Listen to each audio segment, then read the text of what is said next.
চিন্তা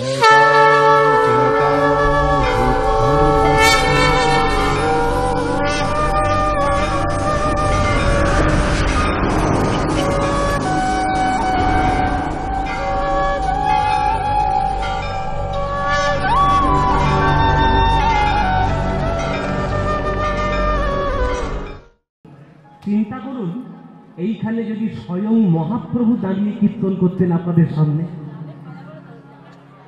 যদি স্বয়ং মহাপ্রভু করতেন, তাহলে সেই আনন্দ কিরকম হতো? সেই আনন্দ কোটি কোটি কোটি কোটি গুণ বেশি হয়ে যেত। তা আপনারা কি চান যে আপনারা মহাপ্রভুর সঙ্গে কীর্তন করবেন? ইচ্ছে আছে? মায়েদের ইচ্ছা আছে? বাবাদের ইচ্ছা আছে? তাহলে আজকের আমি একটা কাজ বলবো, সেই কাজটা যদি আপনারা করতে পারেন, 100% গ্যারান্টি আপনি মহাপ্রভুর সঙ্গে কীর্তন করতে পারবেন। কাজটা কি বলবো? যদি বলি করতে পারবেন? খুব কঠিন কাজ নয়, খুব কঠিন নয়, একটু কঠিন, তবে কঠিন বেশি নয়। করতে পারবেন? চেষ্টা করবেন? আচ্ছা ঠিক আছে, আমি তাহলে বলছি উপায়টা। সবাই একটু হাত জোড়ো করে বসুন, সবাই একটু করে জোরে বসবে, সবাই একটু হাত জোড়ো করে বসুন। কোন কাজটি করলে মহাপ্রভুর সঙ্গে সরাসরি আপনি কীর্তন করতে পারবেন, সেই কাজটি বলবো। সবাই করে জোরে বসবে। প্রতিদিন করো জোরে বসে, নিজের ঠাকুর ঘরে বসে, আমার প্রাণ গৌর হরির মূর্তির সামনে বসে এই কাজটি করতে হবে। কি কাজ? যদি হরি বলে কাঁদতে পারো, যদি হরি বলে কাঁদতে পারো, যদি একবার হরি হরি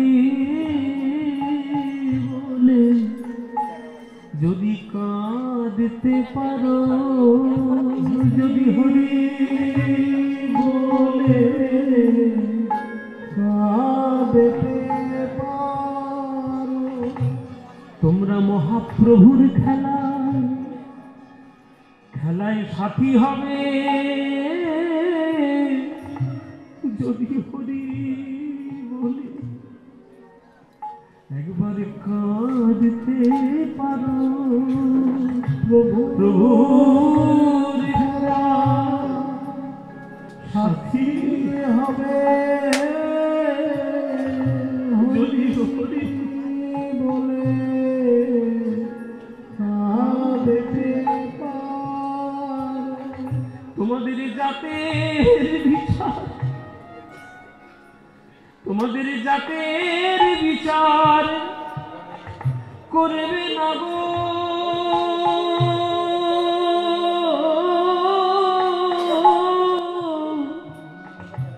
তোমাদের জাতের বিচার করবে না গো, যদি হরি বলে কাঁদতে পারো। জাতের বিচার করবে না গো, যদি হরি বলে কাঁদতে পারো। তোমরা তো মা, তোমরা ভালো বুঝবে। একটা মা নবদ্বীপে সকালবেলায় রান্না করবে বলে একটা লাউ নিয়ে বসেছে, বলে আজকে লাউয়ের তরকারি করব। আর সেই মা সদ্য জননী হয়েছে, 6 মাসের একটা ফুটফুটে ছেলে তার কোলে, ছেলেটাকে কোলে করে দুধ খাওয়াচ্ছে। দুধ খাওয়াতে খাওয়াতে পাশে রেখে রান্না করবে বলে লাউ করতে বসেছে। মায়েরা, এমন সময় সেবা সঙ্গনের থেকে মহাপ্রভুর কণ্ঠে হরিনামের ধ্বনি ভেসে এসেছে। ওই হরিনামের ধ্বনি সেই মায়ের কর্ণে প্রবেশ করে সেই মাকে এমন করে তুলল, হরিনামের গতিতে পাগলিনী হয়ে গিয়ে সেই মা লাউয়ের বদলে নিজের ছেলেকে টুকরো টুকরো করে কেটে ফেলল। এমন হরিনামের ঘরের মধ্যে রয়েছে, গোটা লাউ গোটাই পড়ে রয়েছে, ছেলে টুকরো টুকরো হয়ে ওই হাড়ির মধ্যে সিদ্ধ হচ্ছে। হঠাৎ তার স্বামী ঘরের মধ্যে ঢুকে দেখছে রক্তে ভর্তি দেওয়া। কি করেছো তুমি? খোকা কই, আমার খোকা কই? তখন তার সম্বিত ফিরেছি। কেন ফিরেছি? দেখছি যে হাড়ির মধ্যে ফুটছে। হাউ হাউ করে গিয়ে সেই উনানের ধারে কাঁদছে। সেই ছেলে কি আর ফেরে? সেই হাড়ি নিয়ে স্বামী স্ত্রী ছুটে চলেছে মহাপ্রভুর কাছে। শিবাসাঙ্গিনায় প্রবেশ করে স্বামী স্ত্রী দুজনে মহাপ্রভুর চরণ জড়িয়ে ধরে বলছে, প্রভুকে এই সর্বনাশ কেন তুমি করলে আমার? এই সর্বনেশে হরিনাম কে গাইতে বলেছে তোমায়? আমার বংশের প্রতিনিধি রেগে এলো, খোকাকে টুকরো টুকরো করে কেটে ফেলেছে। প্রভু বলছে, মা, হরিনামে কারোর প্রাণ যায় এ তো কবু শুনিনি। তোমার ছেলে চলে গেছে, হতেই পারে না। কোথায় তোমার ছেলে? বলে এই হাড়ির মধ্যে ফুটছিল, হাড়ি সদ্য নিয়ে এসছে তোমার কাছে। ঠিক আছে। মহাপ্রভু নিজের গলার মালা খুলে সেই হাড়ির মধ্যে দিয়ে আকাশের দিকে আঙুল তুলে বলছে, হে গোবিন্দ, 500 বছর আগে লঙ্কা ঝাল ছিল, এখনো ঝাল আছে, পরে ঝালই থাকবে। তাহলে হাজার হাজার বছর আগে যদি তোমার লীলা থাকে, তাহলে আজ কেন থাকবে না ঠাকুর? যদি তুমি এই শিশুর প্রাণ ফিরাতে পারো, তবে এই সতীর নন্দন তোমার নাম গাইবে, নইলে চিরকালের মতো হরিনাম বন্ধ করবে। ভক্তগণ সঙ্গে নিয়ে সেই হাড়িটাকে মাঝখানে দেখে, সেই মায়ের দুঃখ দেখে সব ভক্তগণ নয়নের জলে কৃষ্ণ নাম করতে করতে সেই হাড়ির চারিদিকে করছে।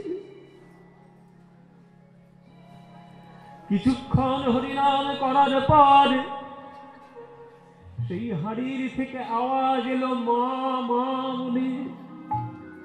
হাড়ি খুলে সেই শিশুটিকে মহাপ্রভু কোলে করে তুলছে, আর মহাপ্রভুর কোলের সেই শিশু মহাপ্রভুর গলার মালা পরে উঠল হরিনামে, তার প্রাণ ফিরে এলো। সবাই বলে যুগে বাবা হয়ে গেল।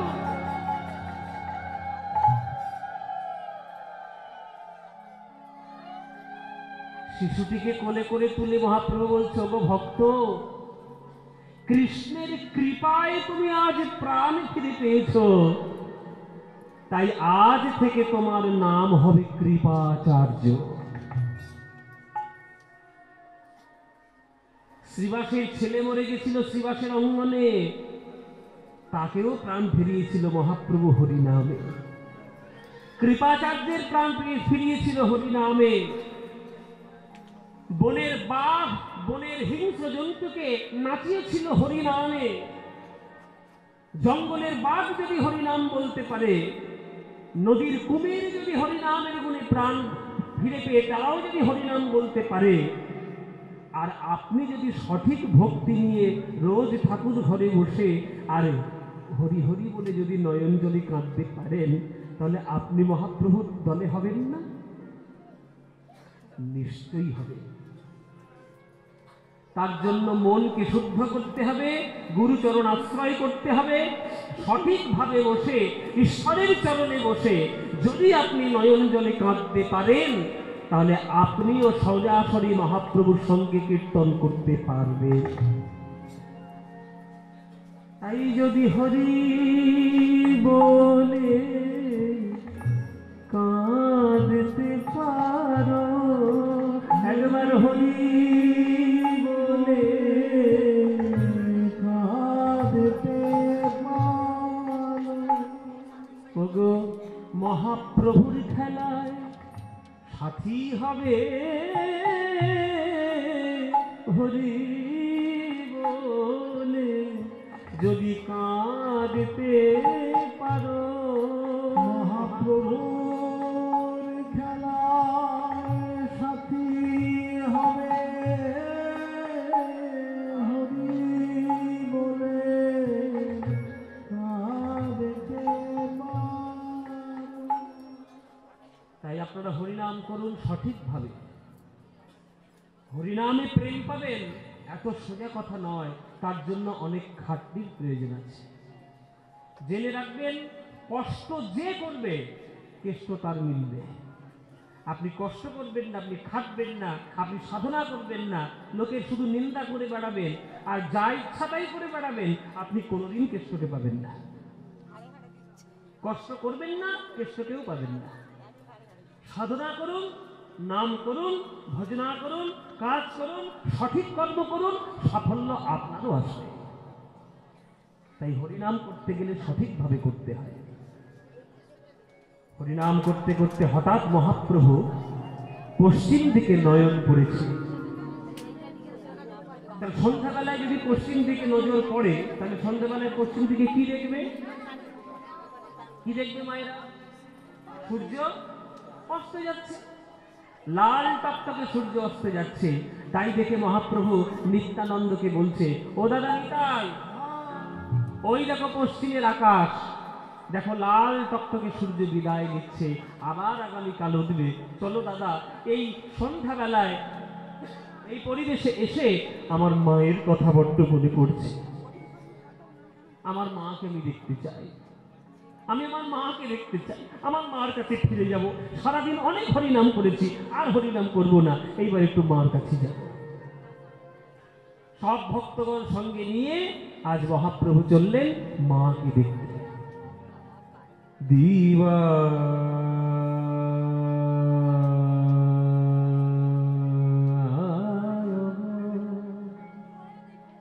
হরি বল। এবারে যে সুরটা ধরেছি, এই সুরটা সন্ধ্যাবেলার সুর, পুরবী রাগের, পুরবী ঠাটের অন্তর্গত সুর। এই সুরটা দেখুন, মাকে মার কাছে নিয়ে যাওয়ার জন্য একটা প্রশস্ত। দিবা অবসান হে প্রভু আমাদের গৃহেতে চলি,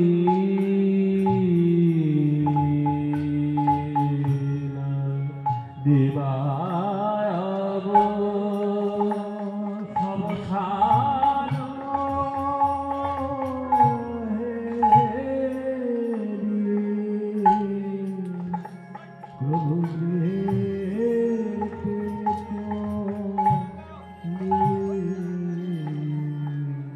আমার জননী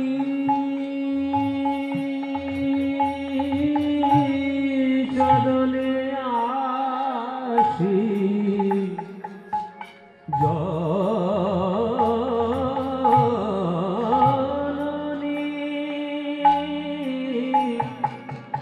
জননী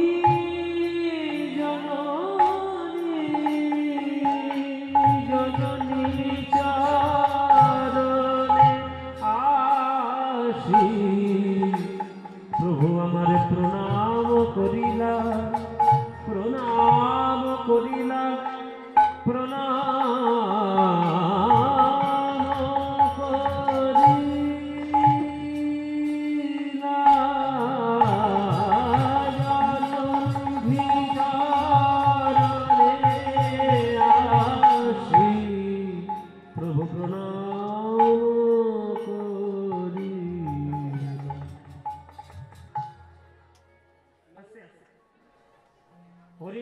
করতে করতে এসে মহাপ্রভু মায়ের চরণে সাষ্টাঙ্গে প্রণাম জানাচ্ছেন। মা,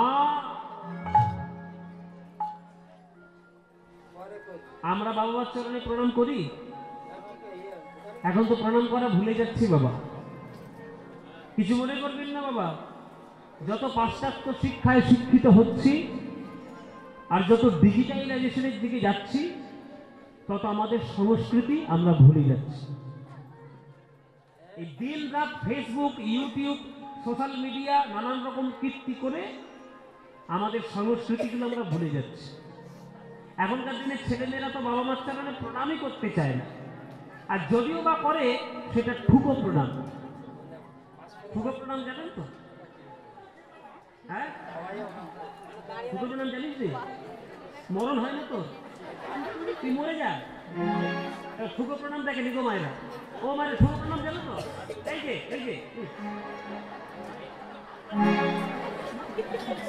ঠুকো প্রণাম। এই ঠুকো প্রণাম করে কি বাবা মার চরণে ভক্তি করা যায়? শুনে রাখুন, আপনাদের একটা পরিষ্কার কথা বলি। এখন তো আপনারা ইউটিউব আর ফেসবুকে খুললে নানান ধরনের কীর্তন শুনতে চান, শুনতেও পারেন। এখনকার কীর্তনিয়াগুলো হয়েছে সেই রকম। সব কীর্তনিয়াগুলো ডাক্তার, ইঞ্জিনিয়ার, মাস্টার, প্রফেসর সব একসঙ্গে। এখন সেই কীর্তন করছে না, ডাক্তারি করছে না, সংসারে জ্যোতিষবিদ্যা করছে, বোঝাই যায় না। যাই হোক, আপনাদের একটা পরিষ্কার কথা বলি। ছেলে মেয়ের উন্নতি যদি করতে চান, তাহলে ছেলে মেয়েকে নিজের বাড়ির থেকে শিক্ষা দিন। যদি বাড়ির শিক্ষা সে না পায়, লাখ লাখ টাকা খরচা করে বিদেশি স্কুলে পড়ালেও সে মানুষ কোনোদিন হবে না। বাবা মার চরণে যদি প্রণাম করতে সেই ছেলে না শেখে, সে ছেলে ইঞ্জিনিয়ার হবে, ডাক্তার হবে, মানুষ কোনোদিন হবে না। মানুষ যদি করতে চান, বাবা মার চরণে প্রণাম করতে শেখান, গুরুজনদের চরণে প্রণাম করতে শেখান। ভারতীয় সংস্কৃতি, সনাতন সংস্কৃতি পৃথিবীর শ্রেষ্ঠ সংস্কৃতি। এটা যারা মানে না, এটা যারা বোঝে না, তাদের থেকে মূর্খ জগতে কেউ নেই। সনাতন আমাদের ধর্ম যা যা বলে গেছে, প্রত্যেকটা এখনকার দিনের আধুনিক যুগের বিজ্ঞানীরা মানতে বাধ্য হচ্ছে এখনকার দিনে এসে। আর বলে গেছে হাজার হাজার বছর আগে, দেশের জিনিস তো ওই জন্য মানতে ইচ্ছে করে না, বিদেশ থেকে ঘুরে এলে তখন খুব মানতে ইচ্ছে করে। এইটাই হচ্ছে আমাদের স্বভাব। বাবা মার চরণে প্রণাম করতে শেখান। দেখুন মহাপ্রভু প্রণাম করছে, সারাদিন হরিনাম করে আসার পর মায়ের চরণে প্রণাম করে বলছি, মা গো, তুমি আমার জননী, জননী জন্মভূমিষ্ঠ স্বর্গাদপি করিস। তোমার চরণ স্বর্গের থেকেও অনেক বড়। তাই মা গো, তোমার চরণে প্রণাম করে আমি একটা আশীর্বাদ চাই। বলো মা, এই নবদ্বীপবাসীর সামনে আমাকে তুমি সেই আশীর্বাদটা দেবে মা? সচিমা বলছে, ওরে নিমাই রে, আমি তো তোর জনম দুঃখিনী মা, এই মায়ের কাছে তো কিছু নাই রে। ওরে বাবা, তোর 8টি দিদি ছিল, আমার কোলে মরে গেছে। তোর বড় দাদা ছিল বিশ্বরূপ, চলে গেছে। তোর বাবাও আমায় ছেড়ে অকালে চলে গেছে। আমার একমাত্র বৌমা ছিল লক্ষ্মীপ্রিয়া, সেও চলে গেছে। তোর এই দুঃখী মা, জনম দুঃখিনী মার কাছে আর কি আছে বল? নতুন করে কি দেব? তবুও যদি আমার কাছে থাকে, দেওয়ার মতো হয়, আমি নিশ্চয়ই দেব। বল বাবা, তোর কি চাই? তখন মহাপ্রভু চরণ ধরে বলছে, মা আমার সোনা দানা, টাকা পয়সা, জমি জায়গা সব কিচ্ছু চাই না। তুমি তো জননী, জননীর চরণ স্বর্গের থেকেও উঁচু। তুমি শুধু আমায় আশীর্বাদ করো মা গো, আমায় এই আশীর্বাদ করো। কি আশীর্বাদ করবো বাবা? এই আশীর্বাদ করো মা গো, এই আশীর্বাদ করো, এই আশীর্বাদ করো, এই আশীর্বাদ করো। যেন বদন ভরে হরি নাম গাইতে পারি, এই আশীর্বাদ করো। যেন বদন ভরে নাম গাইতে পারি, এই আশীর্বাদ করো। যেন বদন ধরে নাম গাইতে পারি মুখে হরি হরি হরি বলে বদন ভরে গাইতে পারি হরি হরি হরি বলে বদন ভরে হরি হরি হরি বলে বদন গাইতে পারি। এই আশীর্বাদ করো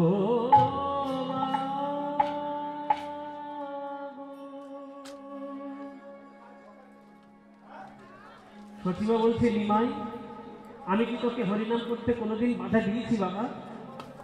ওরে হরিনাম করলে নিজেরও যেমন মঙ্গল হয় তেমনি জগতেরও মঙ্গল হয়। নে বাবা, আমি তোকে প্রাণ ভরে আশীর্বাদ করি, তুই যত পারিস হরিনাম কর।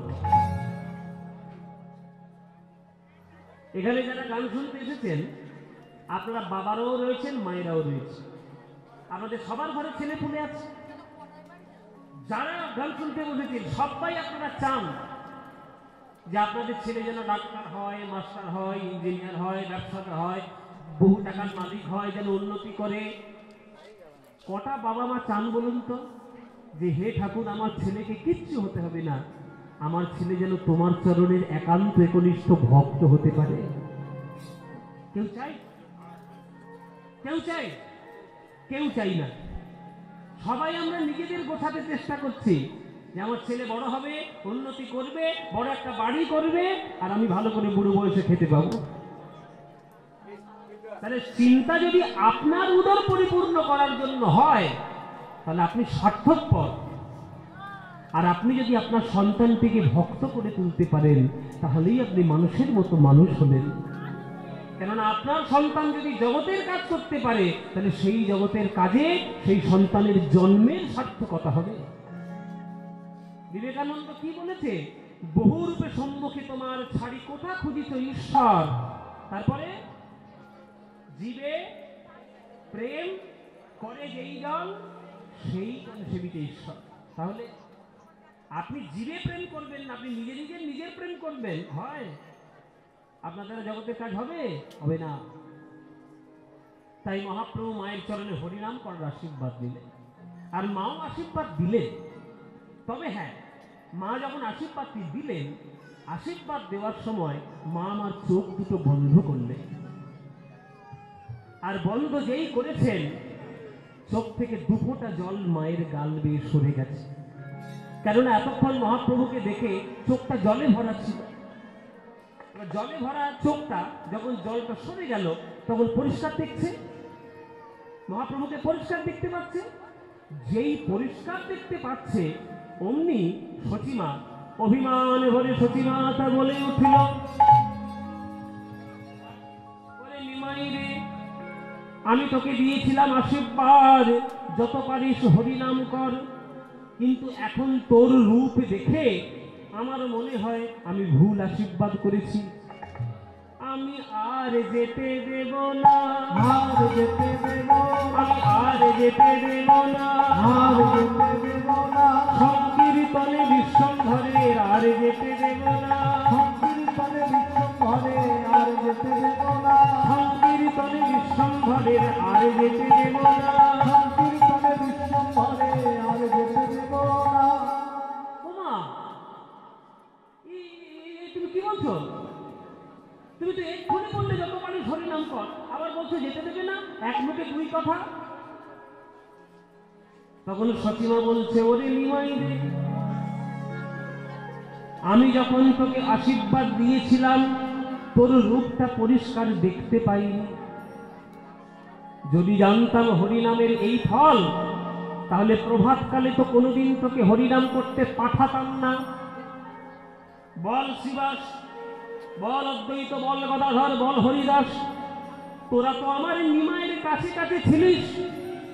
বল আমার নিমাইয়ের গায়ে কে বা ধুলা দিয়েছে, কে বা ধুলা দিয়েছে, বল বল কে বা ধুলা দিয়েছে, কে বা ধুলা দিয়েছে, এমন সোনা রঙে বাছার কে বা ধুলা দিয়েছে, এমন সোনা রঙে বাছার কে বা ধুলা দিয়েছে, এমন সোনা রঙে বাছার কে বা ধুলা দিয়েছে, এমন সোনা রঙে বাছার কে বা ধুলা দিয়েছে। তো দেখলে ধুলা দিতে না দিত ছুটে এসে হিয়ায় ধরতো দেখি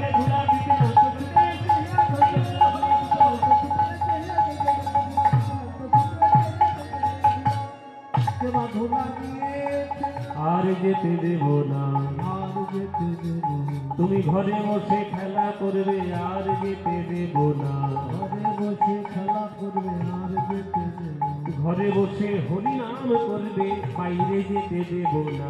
ঘরে বসে নাম করবে বাহিরে যেতে দেব না।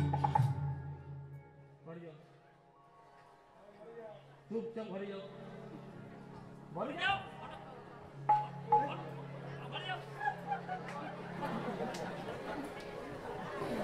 আমার নিমাইয়ের গায়ে ধুলো, সকালবেলায় নিমাইয়ের গায়ে চন্দন দিতে আমার ভয় লাগে যে আমার হাতের আঁচড় যেন আমার নিমাইয়ের গায়ে না লাগে, আর সেই গায়ে ধুলো।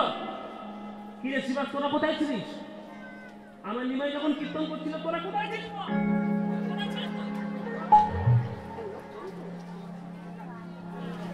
ও মায়েরা, মা বকা দিচ্ছে, মা রেগে গেছে।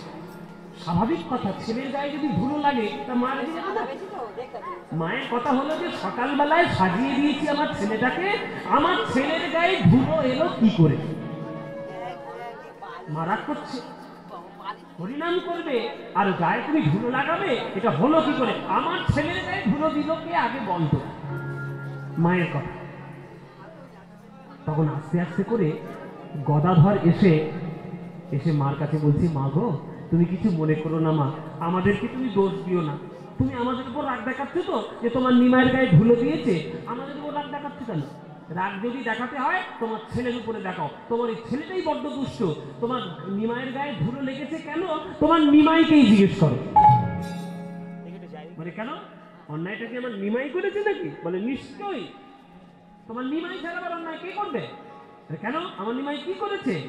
শোনো মা, তুমি তো বাৎসল্যময়ী মা, সতী মা, তুমি তো নিমাইয়ের স্বভাব জানো না, তুমি তো ঘরে থাকো। তোমার নিমাই কি করে জানো? যখন হরিনাম করতে যায় আমাদের সঙ্গে, রাস্তার মধ্যে মন্দির সামনে গঙ্গার ঘাটে যেখানে ধুলো দেখে, তোমার নিমাই ইচ্ছা করে গিয়ে সেইখানে গড়াগড়ি দেয়। ধুলো, গঙ্গার ঘাটে ধুলো, মন্দিরের সামনে ধুলো, রাস্তাঘাটে ধুলো, তা সেইখানে গড়াগড়ি দিলে গায়ে ধুলো লাগবে না তো কি জল লাগবে? হ্যাঁ বলো, তোমার নিমাইয়ের স্বভাব হয়ে গেছে। তোমার নিমাই কি করেছে জানো?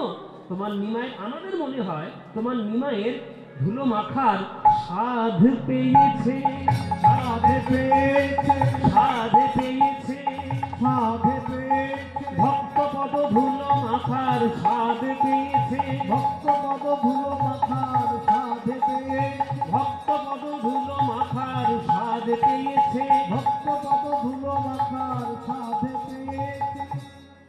সতীমা বলছে, আমাকে কি তোরা পাগল পেয়েছিস? আমি পাগল নে? 8টা মেয়ে গর্ভে আমার হয়েছে, 2টো ছেলে আমার গর্ভে হয়েছে, 10টা সন্তানের জননী আমি, আর আমি পাগল? বলছে ধুলো মাখার নাকি আবার স্বাদ থাকবে। ধুলো টক না মিষ্টি না ঝাল, যে স্বাদ থাকবে? ও মায়েরা, পায়ে তো ধুলো আছে, চেটে খেয়ে দেখো তো কিরকম।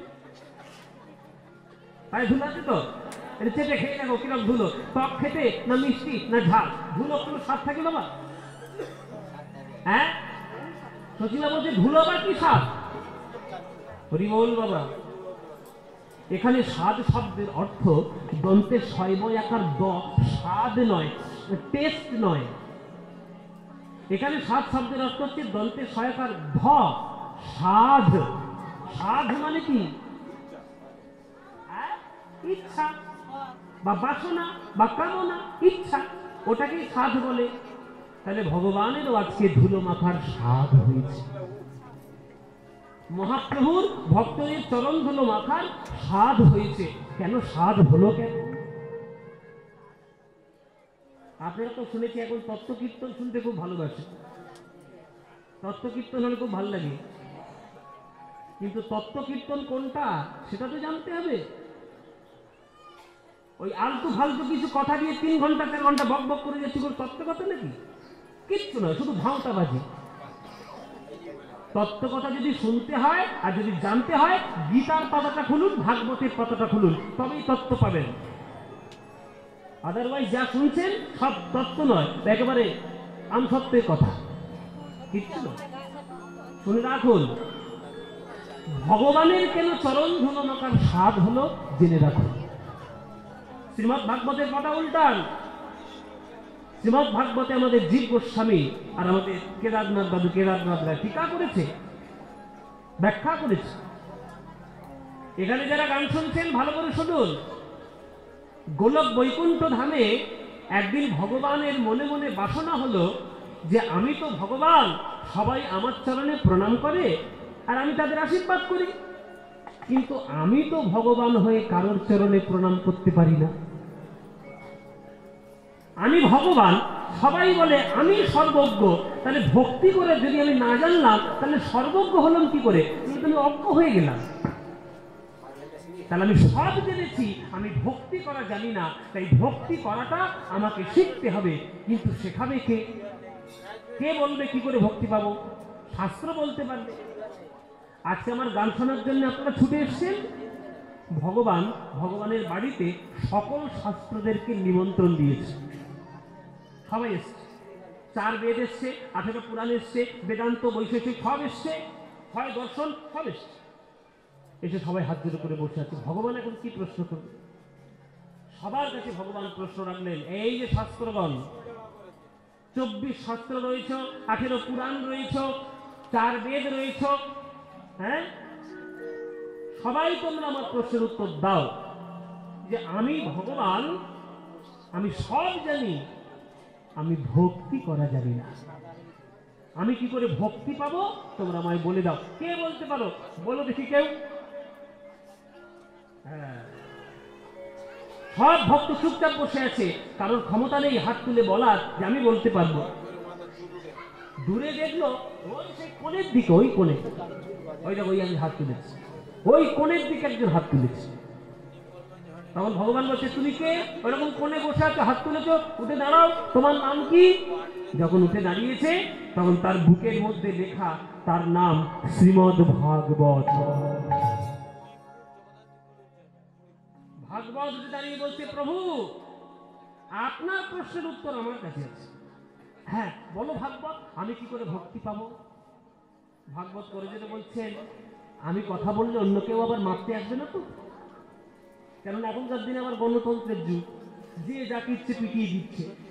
কারণ আমি হঠাৎ করে যদি একটা কথা বলি আর অন্য কেউ যদি সে পিটাতে শুরু করে, আমি কি করে বলবো?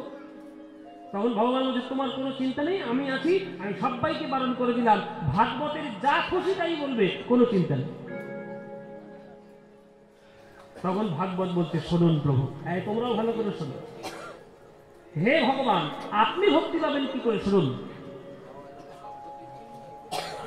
ভক্তি পেতে গেলে একটা রাস্তার ভিখারিকেও যা করতে হয়, ভক্তি পেতে গেলে একটা জগতের ভক্তকে যা করতে হয়, আপনি বিশ্বব্রহ্মাণ্ডের মালিক ভগবান হলেও আপনাকেও তাই করতে হবে, তবেই পাবেন ভক্তি, নইলে ভক্তি পাবেন না।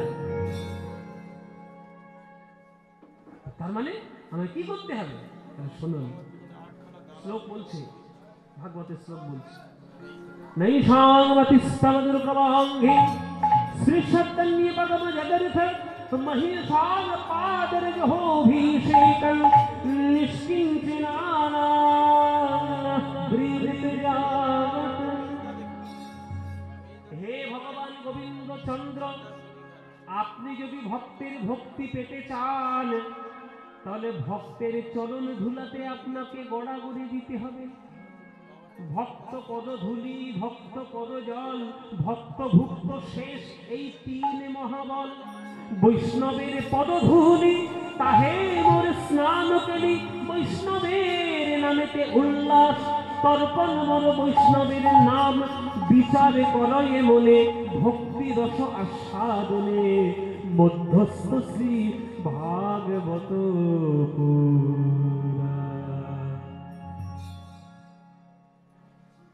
ভক্তের চরণ ধুলিতে আপনাকে স্নান করতে হবে। ভগবান, আপনি পারবেন? যদি পারেন তবেই ভক্তি পাওয়ার চেষ্টা করুন, যদি না পারেন যেমন আছেন তেমন থাকুন।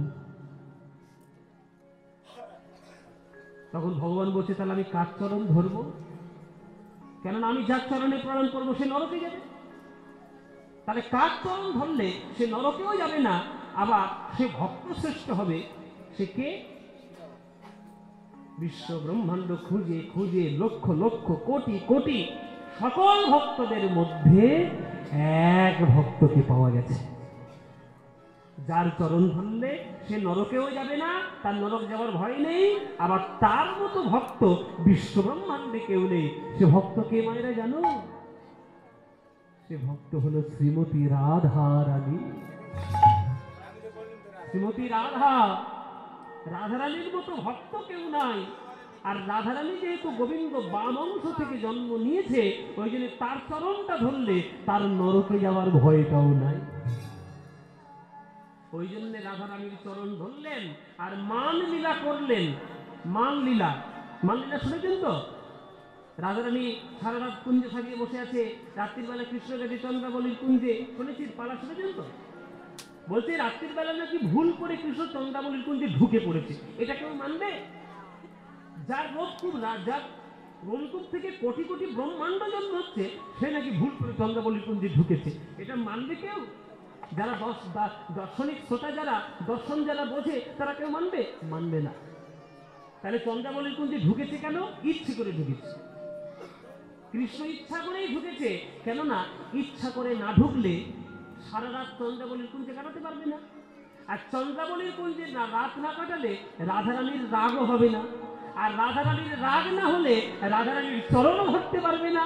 আর চরণ ধরতে না পারলে রাধারানীর চরণের ধুলো কৃষ্ণ গায়ে মাখতেও পারবে না। তাই গৌর হরিব, দেখলে কোথা থেকে কোথায় তত্ত্ব এসে জুড়েছে। এইগুলো হচ্ছে তত্ত্ব। এই জন্য সঠিক গ্রন্থ পড়বেন আর সঠিক ব্যাখ্যা শুনবেন। রাধারানীর চরণ ধরল, চরণের ধুলো গায়ে মাখলো। ও বাবা, চরণের ধুলোর এত গুণ, ওই চরণের ছোঁয়াতে সোনাগুলো, ধুলোগুলো পর্যন্ত সোনা হয়ে গেছে। সেই সোনার ধুলো গায়ে মেখে বৃন্দাবনের কৃষ্ণ রাধারানীর সঙ্গে মিলিত হয়ে আর সোনার গৌরাঙ্গ হয়ে নদিয়ায় নেমে এসেছে। হরি বল। আর সেই নদিয়ার গৌরাঙ্গ যদি ভক্তপদ ধুলো দেখে, সে কি আর নিজের লোভ সামলাতে পারে গো? তাই লোভ সামলাতে পারছে না, যেখানেই ধুলো দেখছে সেখানেই গড়াগড়ি দিচ্ছে। তাই বলছে সাধে পেয়েছে, সাধে পেয়েছে ভক্তপদ ধুলো মাখার। তাই ওর হরি ভক্তপদ ধুলো মাখার সাধে পেয়েছে, ভক্তপদ ধুলো মাখার সাধে পেয়েছে, ভক্তপদ ধুলো মাখার সাধে পেয়েছে, ভক্তপদ ধুলো মাখার দেখে সাধে মিটাইছে, ভক্তপদ ধুলো মাখার দেখে সাধে মিটাইছে, ভক্তপদ ধুলো মাখার দেখে সাধে মিটাইছে, ভক্তপদ ধুলো মাখার দেখে সাধে মিটাইছে, ভক্তপদ ধুলো মাখার সাধে পেয়েছে। ধুলায় ধূসর অঙ্গ গদ গদ ভাস, ধুলায় ধূসর অঙ্গ গদ গদ ভাস, ধুলায় ধূসর অঙ্গ গদ গদ ভাস, ধুলায় ধূসর ধূসর অঙ্গ গদ গদ ভাস। হে রাধা মোহন পদ কর তুহিয়া, হে রাধা মোহন পদ কর তুই।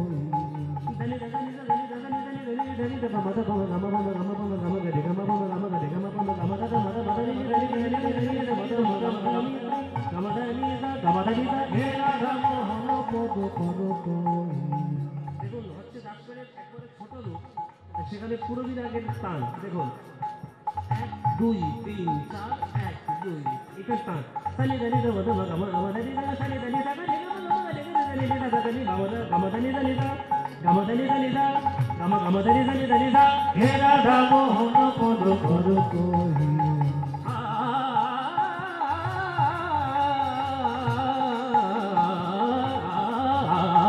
হে রাধা মোহন পদ কর তুই। দাদানি মামা দাদা মামা রে গাদা মামা দাদানি সানি দানি দা মদ গামা দানি দা সানি দানি দা মদ গামা দানি দা সানি দানি দা মদ গামা দানি দা। হে রাধা মোহন পদ কর তুই। হে রাধা মোহন পদ কর তুই। হে রাধা মোহন পদ কর তুই। এ রাধা মোহন পদ কর তুই। আসম হে রাধা মোহন পদ কর তুই। আসে হে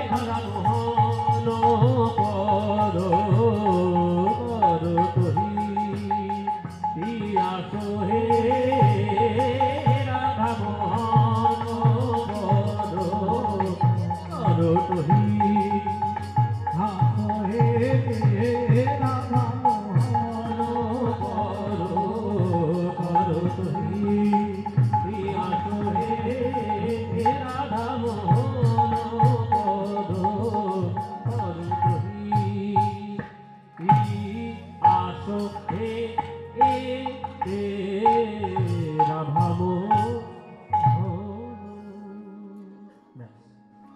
এই তবে কমপ্লিট গৌরচন্দ্রিকা হলো। এইভাবে পদাবলী ধরে ধরে কীর্তন করতে হয়। এই যে আপনাদের আশীর্বাদে, আপনারা এতদিন ধরে আপনাকে জি বাংলায় দেখেছেন, 8 মাস 9 মাস ধরে সারেগামাপায় দেখেছেন, আর আপনাদের আশীর্বাদে আমার মহাপ্রভুর কৃপায়, আমার নিত্যানন্দের কৃপায় কীর্তন গানকে নিয়ে সেইখানে আমি চ্যাম্পিয়ন হয়েছি। সেটা আপনারা আনন্দ পেয়েছেন না দুঃখ পেয়েছেন বলুন দেখি? আনন্দ পেয়েছেন তো? আপনারা যদি আনন্দ পান তাহলে আমাকে আরো আশীর্বাদ করবেন যেন কীর্তন নিয়ে আরো এগিয়ে যেতে পারি। তবে কীর্তন নিয়ে এগোতে গেলে কীর্তন নিয়ে পড়াশোনা করতে হবে। কীর্তন নিয়ে ফাজলামি করলে আর সারেগামাপার চ্যাম্পিয়ন হওয়া যাবে। কীর্তনটা ফাজলামির জিনিস নয়, এখন ফাজলামির জিনিস হয়ে গেছে। এখন ভাইরাল হতে হবে ফেসবুকে, ওই জন্য ভাইরাল হওয়ার জন্য ফাজলামি হয়ে গেছে। যে যা পাচ্ছে তেমন করে কীর্তন করছে। এটা দেখে দুঃখ হয় যে এত বড় একটা মঞ্চে গিয়ে সবার সঙ্গে লড়াই করে করে আসল কীর্তন যেটা সেইটাকে প্রতিষ্ঠা করব বলে লড়াই করা, আর এখন বাইরে এসে দেখছি শুধু ফাজলামো কীর্তন চলছে। এটাই দুঃখ হয়। আপনাদের যারা দর্শক, আপনারা যারা শ্রোতা, আপনাদের কাছে আমার করজোরে অনুরোধ থাকবে, আপনারা বুদ্ধিমান, 2023 সালের মানুষ, পড়াশোনা সবাই এখন মোটামুটি সবাই জানে। কিছু না পেলে যদি জানতে চান ইউটিউবেও পেয়ে যাবেন, সব ব্যবস্থা আছে। তাই আপনাদের কাছে আমার করজোরে অনুরোধ, যেখানে কীর্তন শুনতে যাবেন সঠিক কীর্তন কীর্তনিয়াকে গাইতে বলবেন আর নিজেরাও শুনবেন। যদি কোনো কীর্তনিয়া সঠিক কীর্তন না গায় তার গান শুনবেন না। এমনকি আমিও যদি সঠিক কীর্তন না গাই আমার গান শুনতে হবে না। পদাবলী ধরে শাস্ত্র ধরে সঠিকভাবে কীর্তন করো বাবা, কীর্তন শুনবো। তুমি গান করতে এসছো, কীর্তন করবে তুমি ফাজলামো, চলবে না। পদাবলী গাইতে হবে, শাস্ত্র গাইতে হবে, সঠিকভাবে রাগ রাগিনী গান বাজনা সুর তাল লয়, যে কীর্তন করবে তার কীর্তন শুনবো। এই এতক্ষণ ধরে যে গানটা করলাম পুরোটা পদাবলী। প্রথমে রাগ দিয়ে শুরু করেছি, শুদ্ধ করলেন রাগ, তারপরে পুরবী রাগ, তারপরে এই যে জামাল গান দিয়ে তবে একটা গোটা পদাবলী শেষ হলো। এটাই হচ্ছে পরিপূর্ণ কীর্তন। এইগুলো শিখেছি বাবা আপনাদের আশীর্বাদে, গুরুর কাছে বসে। আমার যে কীর্তনের গুরু আপনারা সবাই জানেন, তিনি বর্তমানে কীর্তনের সম্রাট। তার মতো কীর্তন না কেউ গাইতে পেরেছে কোনোদিন, আর কেউ কোনোদিন গাইতে পারবে না। তিনি কীর্তন সম্রাট সুমন ভট্টাচার্য। তার কাছে আমার কীর্তন শেখা, আমি তার কাছেই কীর্তন শিখেছি। সুতরাং এত বড় গুরু পেয়ে তার কাছে কীর্তন শিখে আমি কখনো ফাজলামোর কীর্তন করব না। পদাবলী কীর্তন হবে, সঠিক কীর্তন হবে। যদি কারোর ভালো না লাগে বাড়ি যেতে পারো, কিন্তু তাদের জন্য আমি আমার কীর্তনের রাস্তা চেঞ্জ করব না। সঠিক কীর্তন গাইব, সঠিক মূল্য নেব। সুতরাং কীর্তন আপনারা শুনতে আসেন দলে দলে। এখন তো দেখতে পাচ্ছি কীর্তনের একটা ভিড় লেগে গেছে, যেখানেই হয় সেখানে ছুটে যায়। কিন্তু কি কীর্তন শুনছেন সেটা আপনাদের বিচার করে নিতে হবে, যে আমরা কি শুনলাম।